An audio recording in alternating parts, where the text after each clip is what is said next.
I haven't even read the George R. R. Martin. All right, that's fine. It's good enough. Yeah, that's fine. Who's your statuette of? I was actually just about to tell you because, oh, hey, Marissa, did you need something from us? Or... No, we're live, but No, we're please.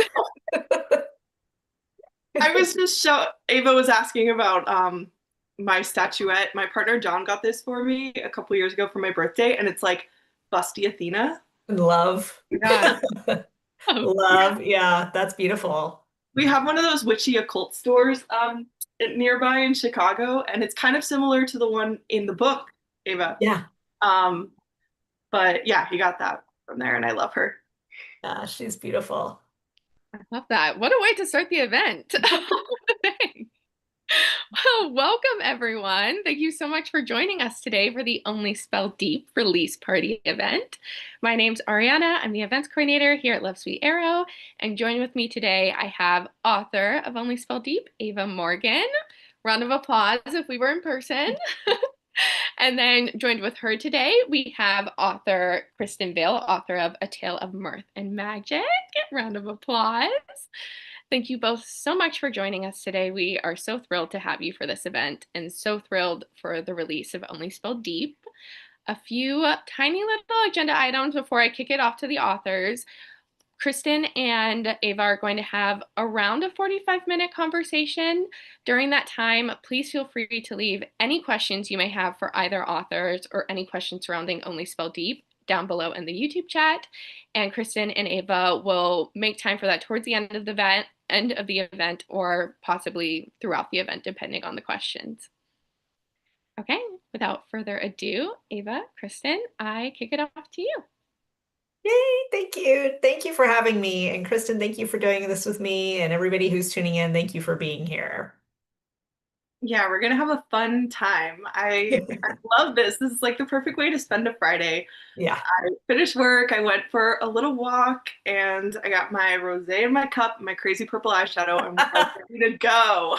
was gonna say, I love the purple eyeshadow. I noticed it. It's really cute. Oh, thank you. I'm admiring your like, is that a velvet blazer? It is. Beautiful. It's kind of a teal color, so it matches the book. So I got it for my events. So excited to talk about Only Spell Deep. I thought it would be fun to kick it off with a classic. Could you tell us a little about your inspiration for this amazing book? So this one started from kind of two places. One was this weird fascination that I have with, I enjoy things that have to do with the paranormal, and I enjoy like documentaries and books and things about paranormal events. And there's a strain of paranormal experiences, I don't know how you'd label it exactly, that happen underground. So there are these stories, different anecdotal stories, and different things I've seen over the years where they're doing, when they come in with the cameras and the all the equipment and everything, trying to like um, record paranormal activity, and they'll be in like a cave or a mine or some kind of underground situation. And there seems to be something about these underground places that is either attracts paranormal activity or just seems to give off the feeling of something paranormal. But I think what intrigues me about it is it just feels spookier to me for some reason than like a haunted house per se. So I've always sort of had this weird fascination with this like weird paranormal activity underground. And so that was brewing in my mind. And then I began to get very invested in the idea of like an entity trapped in a well. Um, and so I kind of built the book around those two things. Mm. My weird my weird interests, right? Yeah, yeah, and I didn't even consciously realize that, like that connection with the camera POV, like those spooky documentary style things, Mhm. but that came through so clearly in the book. Like some of the most visceral scenes are when they're down there in the tunnels. And like without spoiling anything, Yeah. there's one scene where Jude is down there, and felt like I was holding my breath the entire time. Like you painted Wow. it so vividly. I was scared. I was scared. Yeah. And spooked out, and like all the noises and the mold and it's Yeah. so visceral and like deliciously gross. Yeah. And Yeah. scary. And yeah, so that makes sense that that was kind of the root, like the heart of the story in the beginning. Yeah. Well, Seattle's a very interesting city in that way, and that it has an underground and has been built up over on top of itself over the years. So that fed in very nicely to my plot. Yeah. And that leads so perfectly, Ava, into the next question we were going to talk about, Yeah. which is like I was very fascinated by the history of Seattle. Sorry, I almost said Chicago because that's the history of Seattle, a lesser but still wonderful city. um, and the way that you wove that into the story, and also like the mythology of the goddesses that you had in there, Yeah. it was so integral to the story. Yeah. And I guess I was just wondering, like, was that all knowledge that you already had and you just brought into the book, or was there a research element to writing and crafting the story? I would love to hear about that process. It was definitely both. As far as Seattle's history goes, that was not knowledge I had at all. I have been to Seattle for one day. I would love to go back. I would love to spend time there. I was very taken with it for that amount of time that I got to be there, but I literally spent a day in Seattle, and that's all I got. So I did have to do a lot of research, and typically I set my books in fictional towns because to me it's much easier. Then I can build the architecture and the aesthetic of the town around whatever my um, mood and vibe for the book is going to be, and I'm not beholden to any true landmarks, which, can get very tricky if you aren't somewhere. Even with the internet and all the stuff we have now, Google Maps and everything, it can still get kind of tricky if um, you don't have the ability to go and just check some things out for yourself in person. But for this one, I really wanted it to be in a city, and so I kind of toyed around with a couple of places, and I ended up settling on Seattle, which was perfect. And got in my research on Seattle for figuring out how to set this, really got into the history of the city, which was fascinating. And I'm not really the kind of person who normally is just like looking up the history of different cities and how they started or whatever, or taken with that so much. But I was very taken with the history of the city. It's kind of one of these places that sort of, when you understand how it started, it's sort of impossible. Like it really shouldn't be there in a lot of ways. And just sort of the stubbornness and insistence of people over the years to make it work and not leave. And I, for one, have always been really, again, coming back to this weird underground interest that I have, I've always really been taken with the idea of places like Edinburgh, where they have an underground that you can go down and tour because the city's been built up over the years. And then there are other places in Turkey, I think, and other places like that are like that, kind of built up over time. And so it blew my mind to know that we had a city kind of like that here in the US. Yeah. Wait, what? I'm going to Edinburgh in like a week and a half. Oh, I've wow. been to the underground. I've been to Edinburgh 3 times. What is this?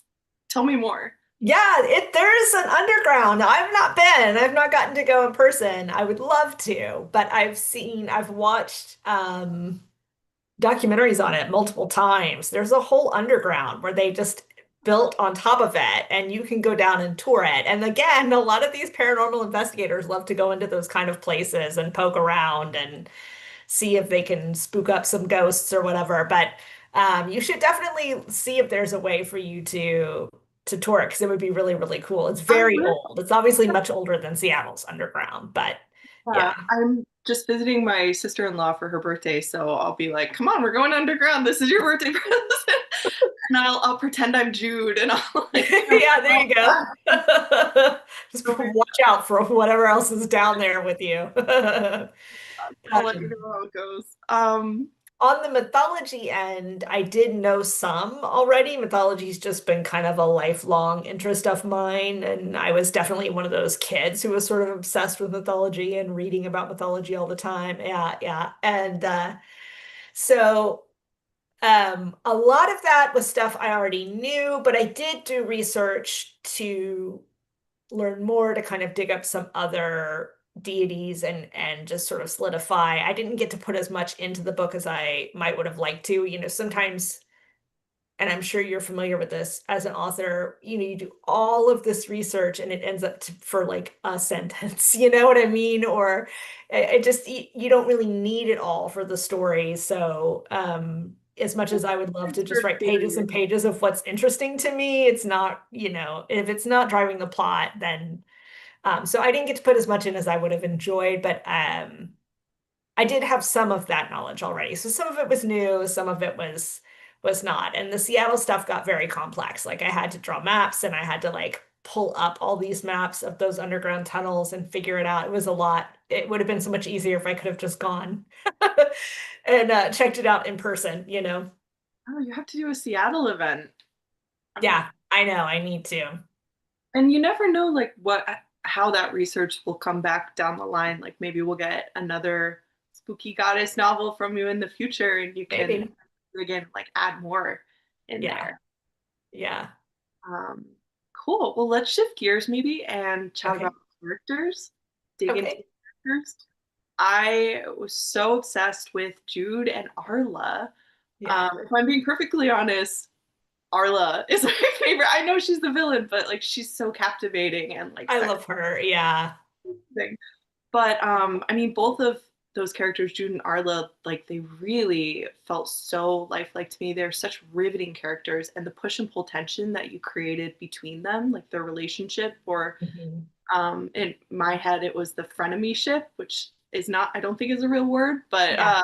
it Yeah. really, That's perfect.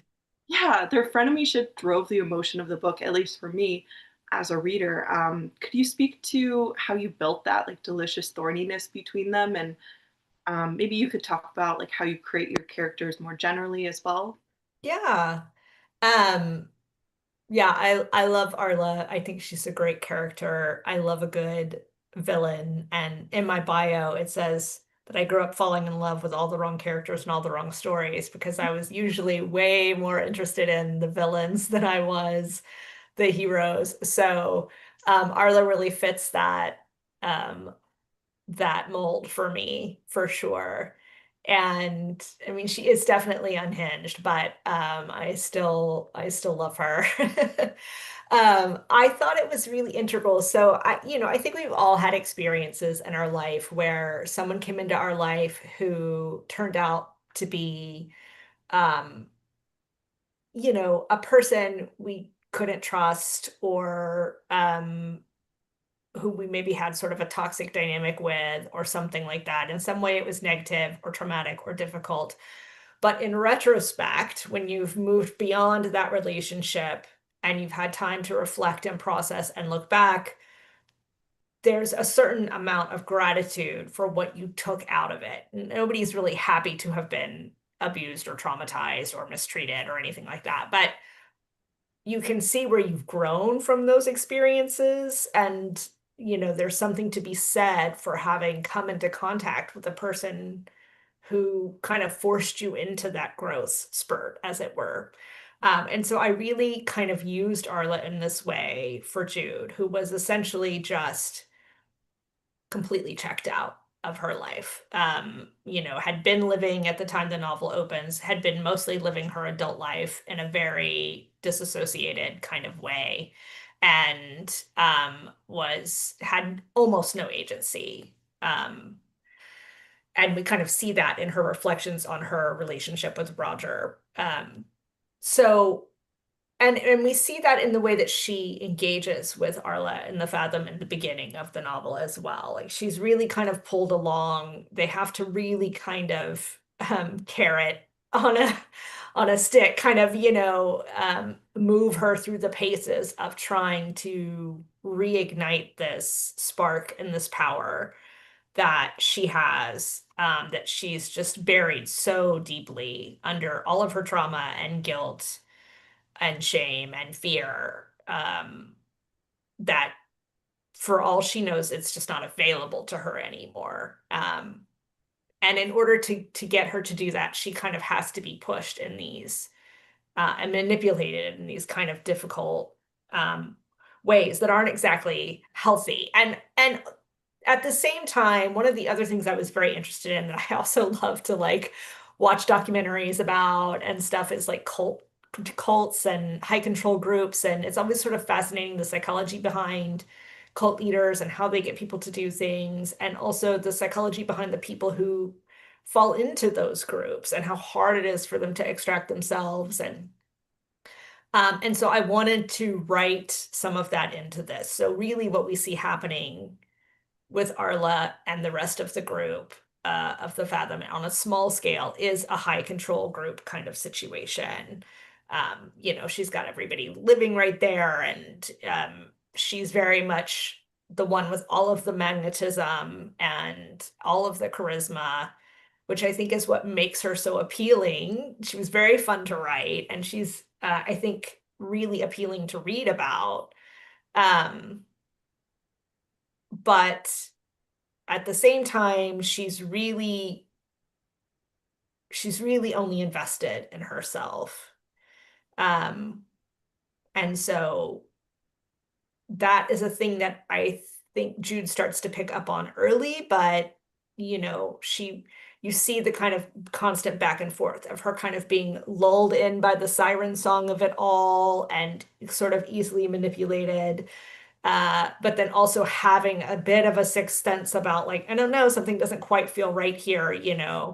Um, Yeah, and there was like a line partway through about how and I don't remember it precisely, but yeah, saying like you wanted so desperately to belong to something, and yeah, that's what Arla presented to her. Like that's yeah, what she gave her as this option, like this new right, fire in her life. right, And even with like Aaron warning her off and these other things in her life, like she knew she shouldn't continue down this path, but also yeah, she wanted so desperately yeah, to have yeah, something. Yeah, yeah. It she was like it was like getting a new family to replace the one, not only the one that she had lost, but that had never really gelled yeah, in the way that she would have needed the as a kid understatement of the anyway. century. Yeah. Yeah. Yeah. Really traumatic backstory, and um, all the way through her family line, just this kind of sense of like lack of trust and suspicion and an inability to really be who they were completely. So Yeah. Well, I feel like I might know this answer, but I was wondering who your favorite character is. I always love talking to authors about this because, like, as you know, the favorite character isn't necessarily always the main character. Like, that might be the character we have the strongest connection with, or like we've built that, it's intense with the main character, but they're mhm. not always our favorite. So I feel like I might know who yours is, but I'm curious. Tell us. It is Arla for sure. She's Mine definitely too. my favorite character. Um, I is typically, I was like a kid in the 80s, and I grew up on like Disney and a lot of these kind of archetypal characters where um, bad women are women who display ambition and power and intelligence and leadership and strength and all these other characteristics. And good women are the women who are completely passive and helpless and whatever. And so I've leaned away from writing female antagonists. And even when I have, like in Arla's case, there's a little bit of gray left to them. Um, because I think it's important to really understand where they're coming from. But I wanted this time to write a really juicy female antagonist and just kind of, let her have free reign And and so it was fun to lean into that. It was fun to lean into her. And I was very like I said, I mean, if you're writing a character who's very magnetic and charismatic, that isn't lost on me either as the author, even though I'm the one writing her, so you would think, it doesn't really have influence over me, but writing sometimes almost feels a little more like channeling or something, right? Like it's coming from some other place that feels like it's almost outside of you in a way. So I The feel I goddesses, really they're fell just under her like, spell just as much as anybody else would. Yeah. And so I loved her. I loved writing her. And yeah, there was a lot about her that I was really, really drawn to. And, unfortunately, she just she has to take it, off the deep end, but she was a lot of fun. When you have a really good antagonist, um, you get to do things with those characters you never get to do with your other characters, and there's something very fun and freeing about that. yeah, oh, absolutely. Amazing. I see a question coming through. I think we'll leave this till the end portion Okay. of Q&A. Let's talk about the writing process a little more. Okay. So yeah, the writing journey, you could talk about like ups and downs. You could tell us like what part of the story or character, we kind of already got into that, but like Yeah. what came to you first? What was the editing process like with your editor and like the process with your publisher? Right. The cover design, which relates to the question that just came through. Someone was asking, how much say do you have in how I love the cover of Only Spell Deep. How much say do you have in how your covers turn out? So you Yeah. could cover design, um, Okay. yeah, anything you want. Okay. Well, I'll answer the question first, and then I'll get into my writing process. So I do get a say in my covers, which I'm very grateful for. I don't necessarily get the final say, but I will say my publisher is very invested in what feels like a collaborative, cooperative process. So I feel very fortunate that way.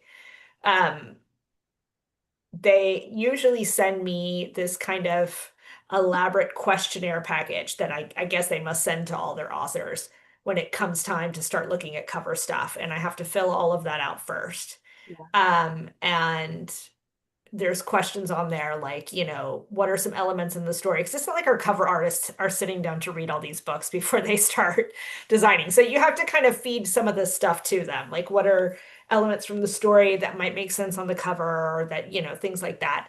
And then there's usually a spot at the end to include comps. So other covers that you've seen that you think something similar or quasi like this or whatever might work for your book or whatever.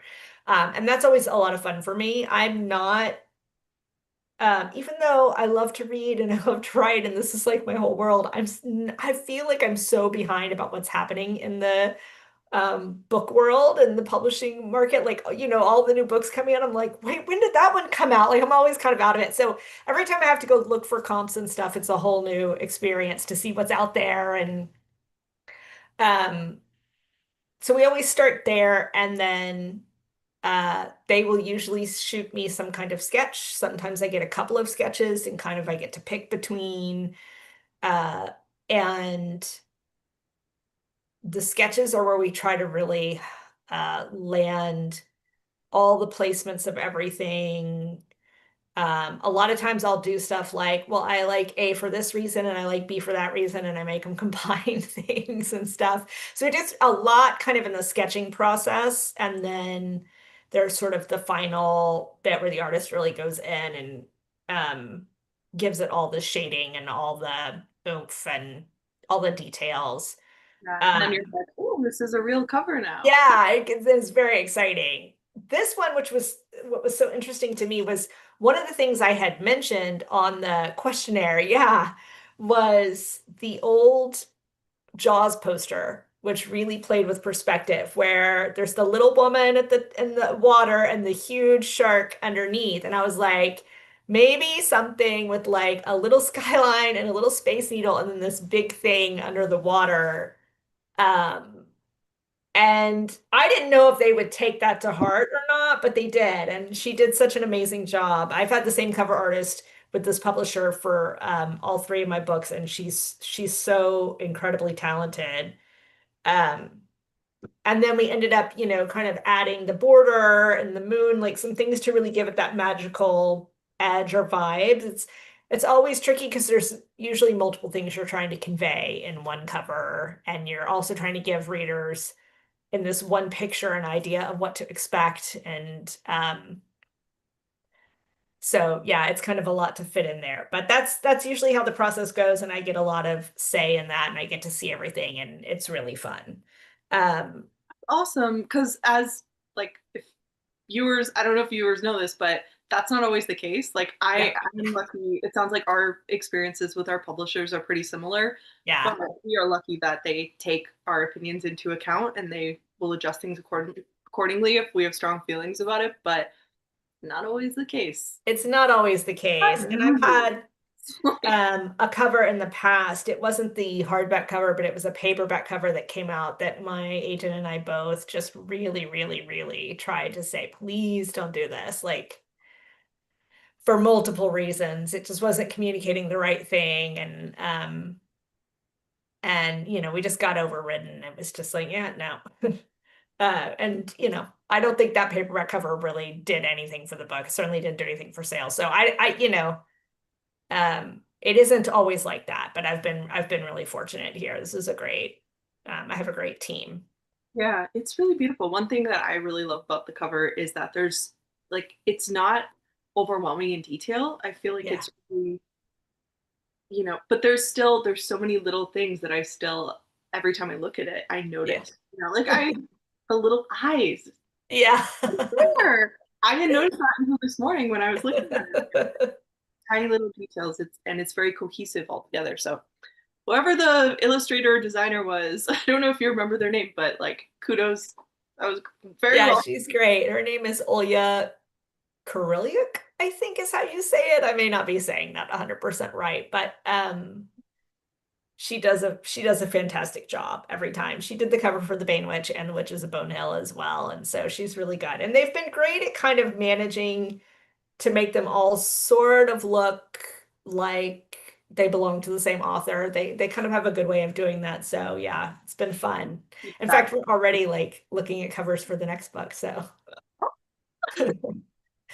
um and then as far as writing process goes, um, I pitch something to the publisher, which usually involves a synopsis and a certain number of um introductory chapters. It may be just one chapter. It may be, I mean, I've had up to like 6 or 7 chapters. I think the book that's coming out next year, I actually had like 12 chapters, but I only gave them like six. You're like, you get a good 6 right now. Right. And and then once I get the go ahead, it's really just a matter of drafting, which takes me a fair bit of time. I probably most of that is just because of interruptions and distractions and regular life that just kind of gets in the way of my writing process. And I really need things to be quiet, and I need to like have a nice block of time where I'm not interrupted. If there's other stuff happening in the day, it can really throw things off for me and stuff like that. So, um, and once I get through a draft, I take however many days off I can from it, which is usually just a couple.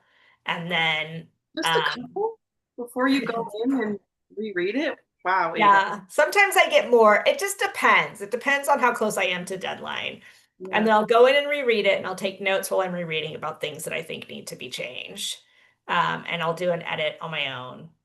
And um, then I'll take another couple of days or however much time I can and usually reread again. I try to get through it at least twice before I hand it over and make any last minute changes I want to make.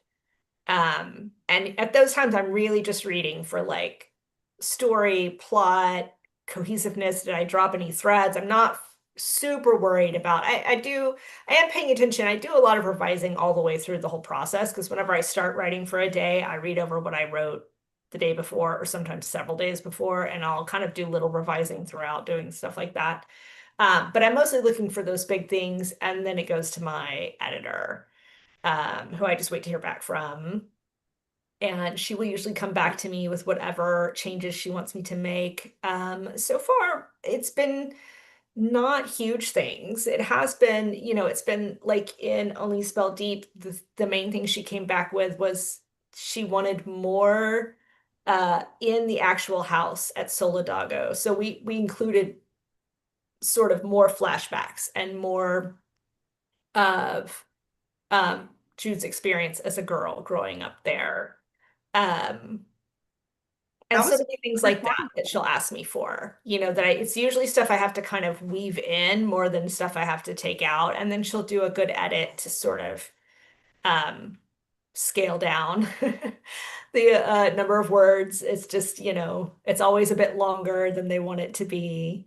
And then from there it goes to the copy editors, and that's where they get into the real nitty-gritty of like not just all the grammar, but double checking like all these details and just random things that I miss. Like, so when Only Spell Deep, I did a lot of like saying it was like super dark, but then characters could magically see all this stuff, and the editor would be like, "It's dark right now." It's just things like that that you're like, "Oh yeah, duh." Just moving through locked doors that I forgot they were locked the last time they went there, so I had to address some of those things. So God is bless copy editors. I Like, know I feel like I owe mine like a lot of drinks. yeah, if it was not for them, like timelines wouldn't make sense. I Yeah. do this thing in my current book that's coming out in September where like I just forgot that. I mean, this is actually so minor. It's not like a major thing. Right. It would have made me look really stupid. Where most calico cats are female, right? Yeah. And I Yeah. had made the one in my book male. Right. It's like, are you sure? Are you sure? And I was like, oh yeah, thank you. It's just things that from How the do they even know these things sometimes? I'm like, how do y'all remember all this stuff? I don't know. It's crazy. Yeah. And they're so like, I just love how like blunt and to the point they are, and they Very correct things. They're like, no, this is a plot hole. You need to. right. Hopefully, it has not yet been anything super major, but yeah, I do want to like send my copy editors a fruit basket or something. Right. We have a couple of questions that have come in from Marissa. We have, maybe let's start with, when you are writing, Ava, do the characters come first, or does the plot come first, or something else? It's usually the premise, which is not the full plot, but just the general idea, and the main character, or maybe a couple of characters. And then I have to start kind of hashing out what the plot will be. And I really have to be able to hear the character's voice before I can start writing. And so sometimes that really takes some time before it comes through. Sometimes it comes through really fast, and then other times it really takes time for that voice to come through. And then I'm like, oh, I hear it. Okay, here we go, Yeah. But yeah, it's usually characters and premise, but not full plot. Plotting is like more of what I deal with after the fact. Yeah. Yeah. So you're mostly a pantser? I mean, I'm a hybrid at this point. I used to be a full pantser, and I'm more of a hybrid now because it makes me too anxious to just fully pants it anymore. Like, when you're on the I have no idea where this is going. It's freaking me out. Yeah. So I will start with loose scaffolding of a plot, kind of. And then I will, as I'm going along, as I'm writing, I'll start trying to fill in some of those points and connections. I always know how it's starting and I know how it's ending, and there's usually a couple of points in the middle that I know about, and then I have to start like layering in what some of those are going to be. But I don't want to plot completely beforehand, because some of my best things come through in the writing, and I never thought of them beforehand. It only comes through when you're using that part of your brain, or at least this is how I think of it, is that we're using this part of our brain that generates this kind of stuff that I just wouldn't have thought of just trying to sit down and think about it on my own. So I have to hold that structure and that plot kind of loosely so that I'm still leaving room for stuff to come through. Um, but I'm too scared to be a full pantser anymore. I'm still a full pantser, and I'm trying to shift into your approach, which is like Yeah. have the what did you call it? Loose scaffolding? Yeah. Light scaffolding? Loose scaffolding sounds Yeah. scary. Yeah. Light scaffolding is probably a better way to say that. So I want that scaffolding in place and then be able to fill it in, but it's hard. I don't know. I just love pantsing. I love like I feel like that's where the magic happens, where you're discovering it as you're writing it. But It is. I And mean, you have that's written so many books and you're successful, and like I need to just force myself to have more of a regimen instead of being like la di da di da. I'm just gonna write this. I mean, I think everybody's different and you have to find what works for you. I feel the same way. If I plotted everything ahead of time, there would be no magic in the actual writing process for me. And also, I kind of have a brain that, like, if I fully plot something, it will feel like I did it, and then I'll lose interest. So I Huh. have to leave space for the discovery, you know? But I sort of need to know what the major points are that I'm kind of trying to get to, or else I hit moments where I'm like, wait, where am I going? I get a little turned around in it, and yeah. Yeah. Um, Great. Well, I'll leave that one till the Q&A. The last question that I had Mhm. was, what is next? What are you working on right now? You mentioned something a little earlier. Like, tell us about Yeah. your next project. Yeah. I have a book coming out next year that, like I said, it's all done. It's going to the copy editors and they're already sending me cover sketches. Um, and I'm really excited about it. I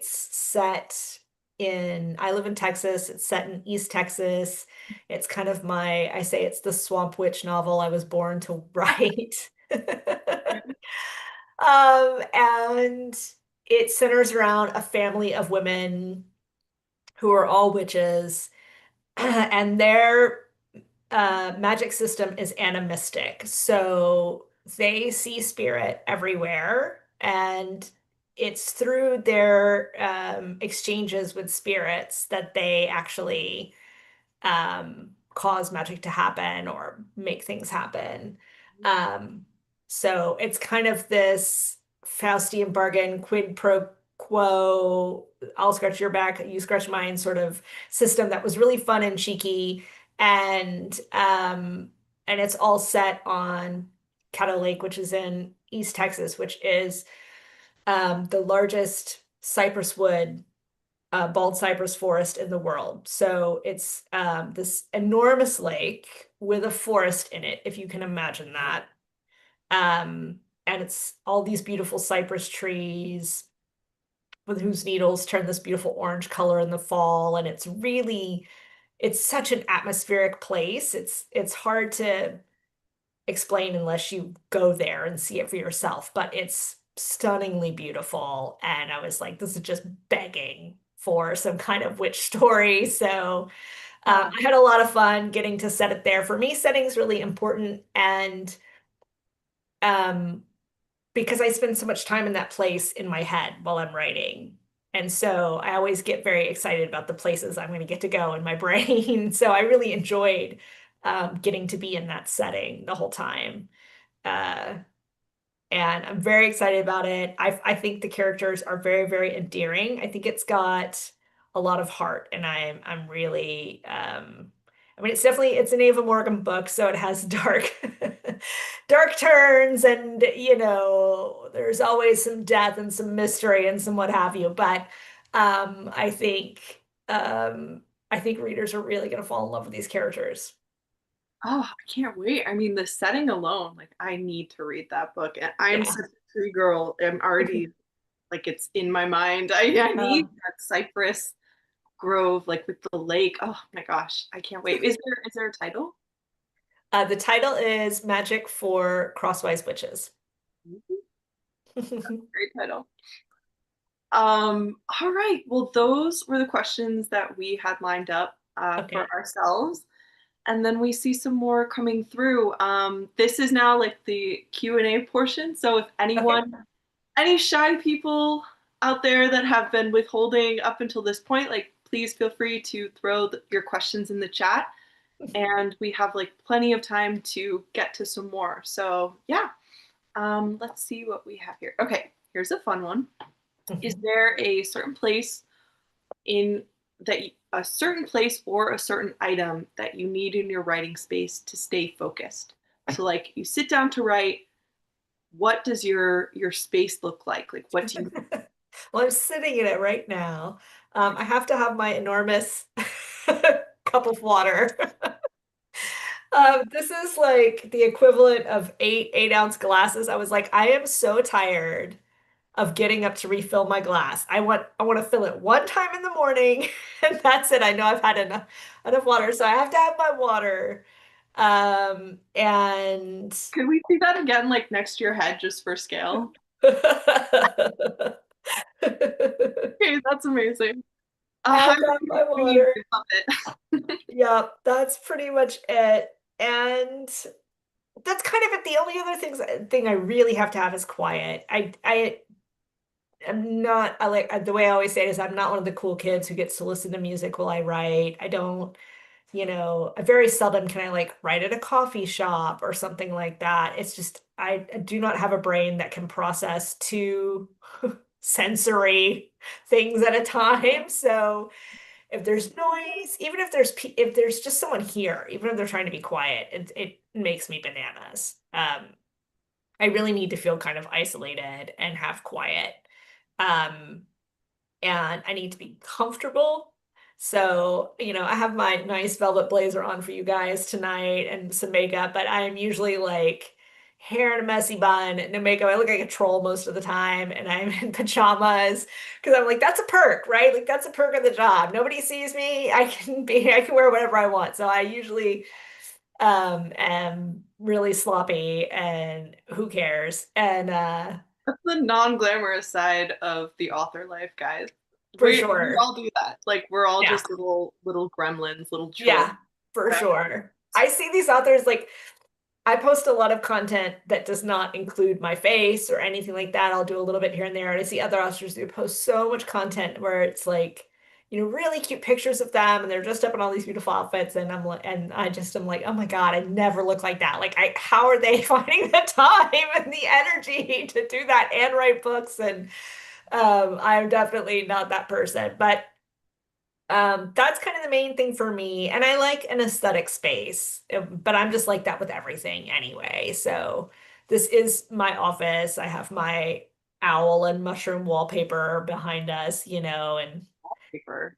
thank you. I like to have my little things, my gargoyle pen holder, and just my little weird things that I like. But otherwise, it's pretty open, beyond that. I don't need anything else specifically. I do have gum, sugar-free gum, because I have a chronic pain condition with my mouth. It's a nerve condition, and the only medication they have for it doesn't work for me. So if I eat or drink, instead of feeling the pain, I just feel whatever else is in my mouth. It's a hard thing to describe. So chewing gum is one of the only things I can do for pain relief when it's bothering me.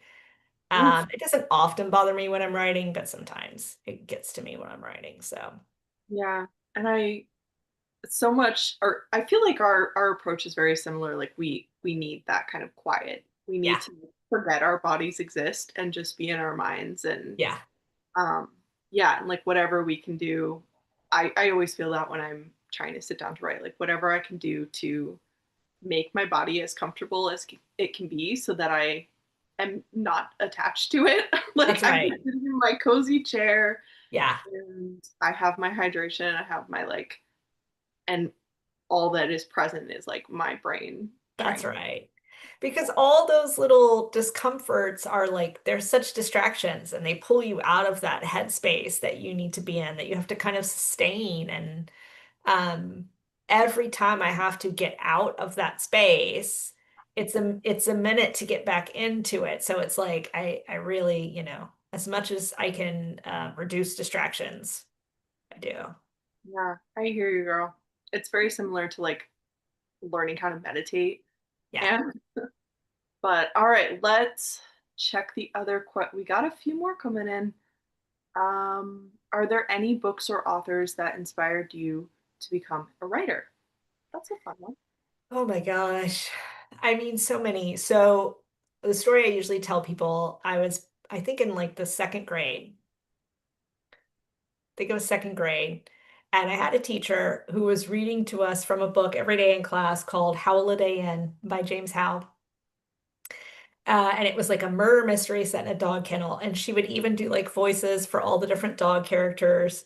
I Oh, mean, it tells you what an impact it made because I still remember her so clearly to this day doing that.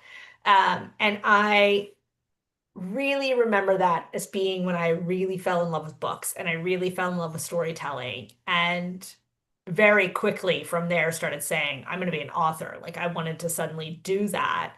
Of course, nobody told 7-year-old me that you don't just announce that you're going to be an author and then become one. You have to convince a lot of people to let you be one along the way. So it's been a long road from that point to this one. But I grew up reading. I loved books. Books were my escape. Books are the place where I feel safe. They were where I felt safe as a kid when the world was just a little bit too much for me, which it often was. When I found people a little too confusing, which I often did, books were places I could go where things made a lot more sense. And so I always had my nose in a book and I was always reading above my grade level. Another anecdote I often tell people is that I really credit my parents with never taking a book out of my hands. They just let me read whatever. If in reality, if they had known what I was reading half the time, they probably would have taken it away. yeah, same. Unfortunately, they didn't. And so I just it was such a free and liberating experience to just be able to read wherever I was drawn. And, I really think books did a lot for me as far as like helping me grow up and understand the world in ways that I just wasn't able to get outside of that.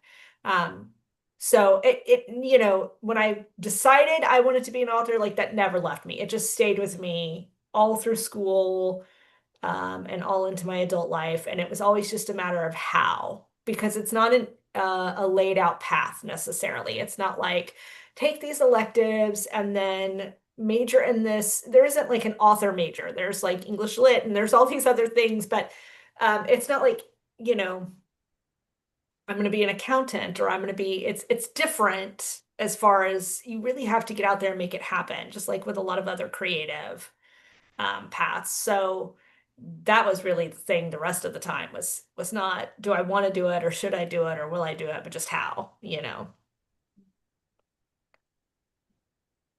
Amazing. Um, Another question that we had come through. Have you ever thought about fan casting? The fan casting for Only Spell Deep. This is a question when I when I've gotten it a few times for my books, I'm like, oh no, because I can't really picture any real person as my characters. But Yeah. so don't feel put on the spot if you don't have an immediate. So I assume what they mean by that is like who would play your characters in right. In a TV show, in a movie, Yeah. who do you picture as like June, Levi, Arla? I can only give you a couple. What I will say is I'm terrible at this because I'm very bad at even knowing who actors' names are anymore. And then even when I know them, I half the time I can't remember them on the spot when I need to. But in Arla's case, I was very inspired by Dita Von Teese. So Oh, if there was a world in which Dita Von Teese could play Arla, I would love, love, love to have a front row seat for that. Um, I was just so inspired by her allure and her charisma and all of her sultry appeal and the way that she carries herself. And so yeah, that was a big one for me. I wonder if there's a younger version, like someone who's doing what she did, but is in her 20s, because I don't know. younger, right? Um, I was, yeah, I mean, I think, yeah, I guess Arla is technically younger than Dita is at this point, but gosh, Dita's aged so well. You know. Um, there might be, but if not her, then somebody like that. You know what I mean? Like that was in my mind a lot when I was writing her. There used to be this actress. I haven't seen her in a while. I think she was in Twin Peaks. She was in a lot of other things. I remember watching her growing up. Sherilyn Fenn. She was this beautiful actress with dark hair, and I could see somebody like her in a role like that as well.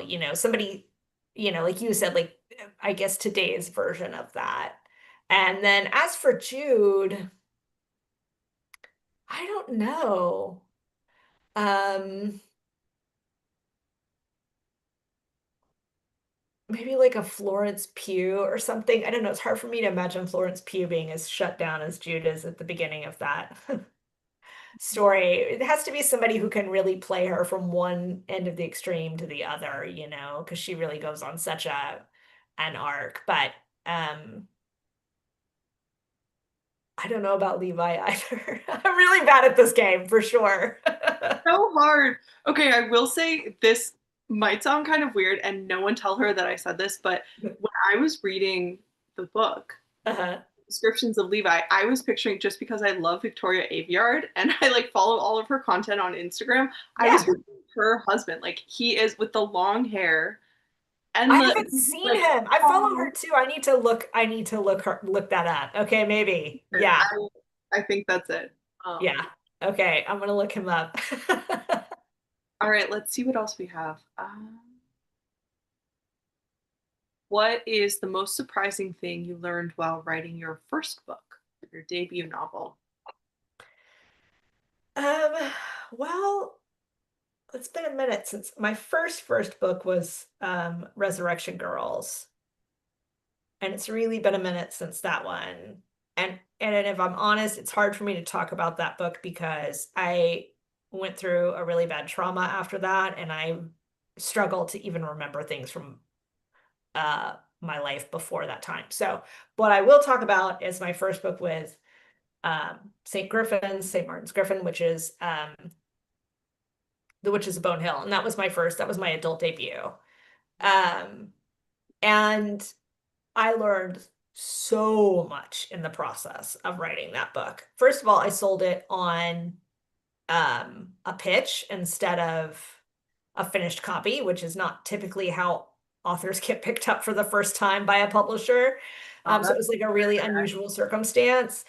And then I had to write it, right? Then I had to deliver, and the book went through a couple of iterations. And the editor I had at the time has since gone on to a different imprint. But she and the editor I have now were both excellent. And I remember her like things she would come back to me on like my opening lines and my closing lines on the chapters and be like, we need something stronger here. Like, I want a better hook. And so there was a lot of little things like that that I maybe hadn't honed as well up to that point that she would make me think about. And I learned so much from that process. Um, and um, Also, I just learned so much about the publishing journey in general because my books before the two YA novels I had out were with an independent publisher. It was a much smaller publisher and it was a different experience. It wasn't quite the same. This was really my first time with an imprint with a big six publisher, a big five publisher, it is now. And so I just learned a lot about the publishing process and what it's really like. Um, it was all kind of trial by fire. I learned a lot about marketing and putting yourself on social media and like all, stuff that I hadn't really pursued that heavily before. I'd been doing some of that, but I really felt like that one was a real baptism into like the life of actually being an author. I really got a lot out of that. Yeah, absolutely. Oh, it's such a learning curve. Well, you're doing great. Thank you. Um, Okay, we have, I think, two more here. Let's check the time. 6:52. We're doing great. All right. Is there any genre you both would love to write that you haven't gotten the chance to yet? Okay. Well, I am mostly attracted to anything that's kind of on the dark side. So I like thrillers, I like horrors, I like You dark are? fantasy and dark romantasy. I'll read almost anything as long as it's got a dark edge to it. And then um occasionally I read things that don't really fit that mold completely, but that's usually kind of my thing. I have a couple of ideas for like dark fantasy or romantic fantasy that I would love to write and sell, one of which I've started, but I haven't finished. And I'd love to write like straight horror, which I haven't done, but I enjoy a good horror. So, yeah. What about you? Looking at that. Like, I wouldn't read it because I hate horror, but I would admire you from afar. Tell everyone else to read it. Right, right. Um, yeah, to be honest, like in my heart of hearts, I am just a fantasy girly. Yeah. I only want to write fantasy. So my two book deal is for like two cozy fantasy romances. Uh-huh. They're both very, very sweet and spicy, light, fluffy, like Yeah. Yeah. horrible kind of fantasy adventure romps. Yeah. And I love them. I definitely could see myself doing something more intense. Like I would love to write a straight fantasy novel, not straight, like everything I write is extremely queer, but like Yeah. just Yeah. Yeah. with some romance, but Like a real epic kind of fantasy. Yeah. epic fantasy. But Yeah. I at least like this current present Kristen, I couldn't see myself getting in, like diving deep into writing something that's not at least somewhere in the fantasy realm. Yeah. I get that. Um,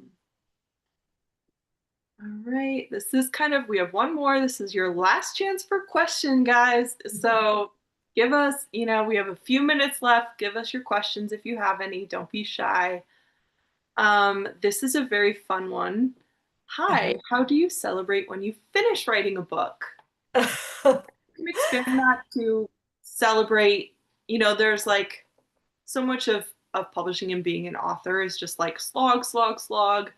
Yeah. Death Yeah. periods where you're just writing or pushing through or, waiting. Yep. It's like, something amazing happens. Yeah. Yeah. Reality. So celebrating yourself and a big momentous event, that's so important. It is. Um, yeah, It so is. it doesn't have to be necessarily when you finish a book. Like, how do you celebrate a big, important thing in your author life?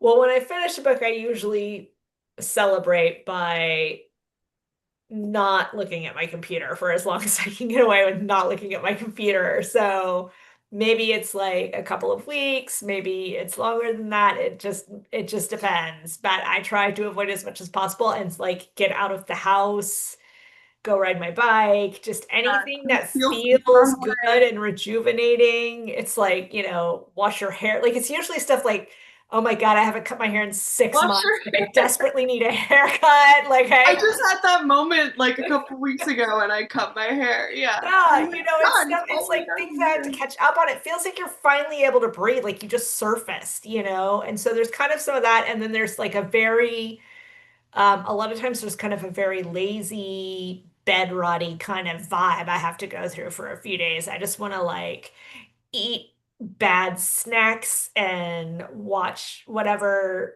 I'm into on the TV or whatever for a few days, or read something that I compulsively. Um, and then when it's a big moment, like um, a big announcement or something like that.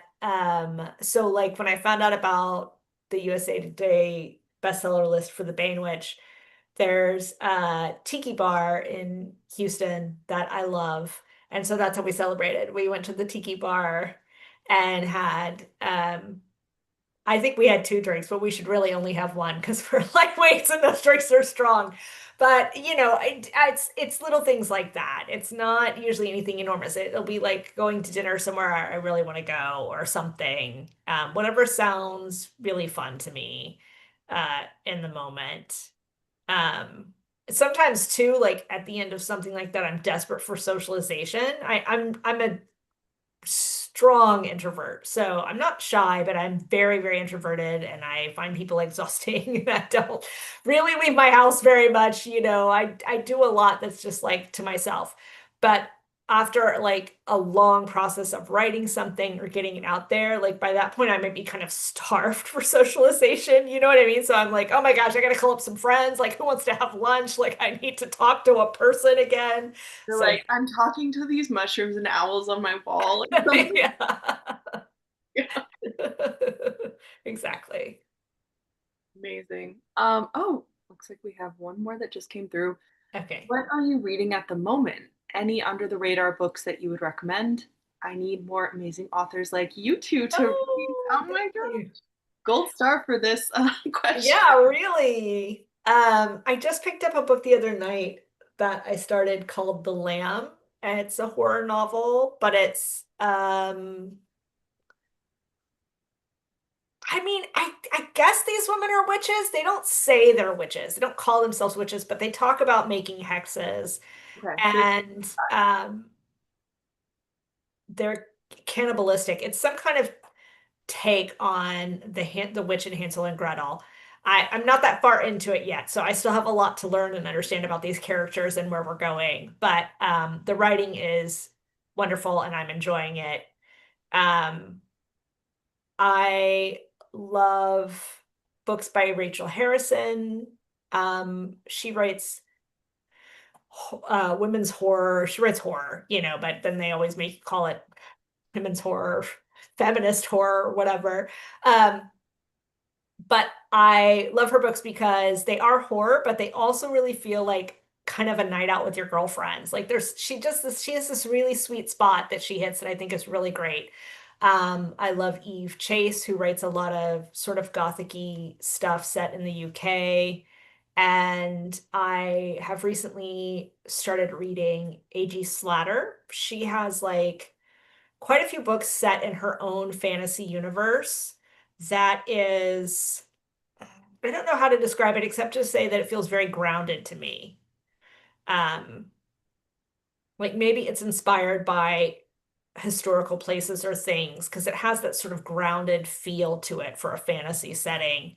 Uh, but a lot of strong magical female characters and yeah, so you could try some of those. Amazing recommendations. I was just frantically going through because when you get this question, my mind just always goes blank. Right. System for recording what I read is so rudimentary. Like I just after I finish something, I take a photo of the Oh, cover and favorite it. So I have them kind of scattered through my favorited photos. And as you would imagine, I read a lot of romance. So the last one, I was on deadline um, for a while and just like not, I can't really read anything when I'm on deadline. But the right. last book that I read and finished that was incredible was Kennedy Ryan. I mean, this is not like a under the radar book. Right. Kennedy Ryan's This Could Be Us, which made me cry a million times, laugh a million times, like one of the best romances. She's Yeah, I've heard good things. every single book is a banger. Like Yeah. any Kennedy Ryan book. Um, and then let's see. I've been loving Iona Andrews's Innkeeper Chronicle series. Those are really fun. They Okay. started as they were what is it called? Like they would post a chapter on their website or in their newsletter, and then they started like publishing them as full books. Um, they're really really good. This is the last one that I read. One Fell Sweep. They're Oh, really cool. fun, and it's like a magical inn, and Oh, I love that idea. yeah, T Kingfisher, so Paladin Strength. But again, like these are not under the radar. I'm trying to see if there's something that The Devil She Knows was an amazing sapphic Mm. Romance by Alexandria Bellafleur. I loved that one. Okay. A great sci-fi, I think it was also sapphic, a sci-fi novel, The Two Lives of Fav and Sith by Megan O'Keefe. That was amazing. Oh, wow. Those are just a few that I've been reading recently. Um, yeah, hope those recommendations from Ava and I helped, and you go buy all of them this weekend. um, all right. Well, I don't see any other questions come through, and we're pretty much perfect on timing. Hi, Marissa. Hi, you guys did amazing on timing. Yeah, Yeah. absolutely perfect. Thank you so much. Thank you everyone for asking all of those questions, and thank you so much for coming out. And let's give a big round of applause virtually to our authors, Ava and Kristen. It was amazing getting to listen in on your Thank you, conversation. guys. Thank you so much. And please go out and purchase Only Spell Deep. It's amazing. Thanks. Thank you, everyone. Have a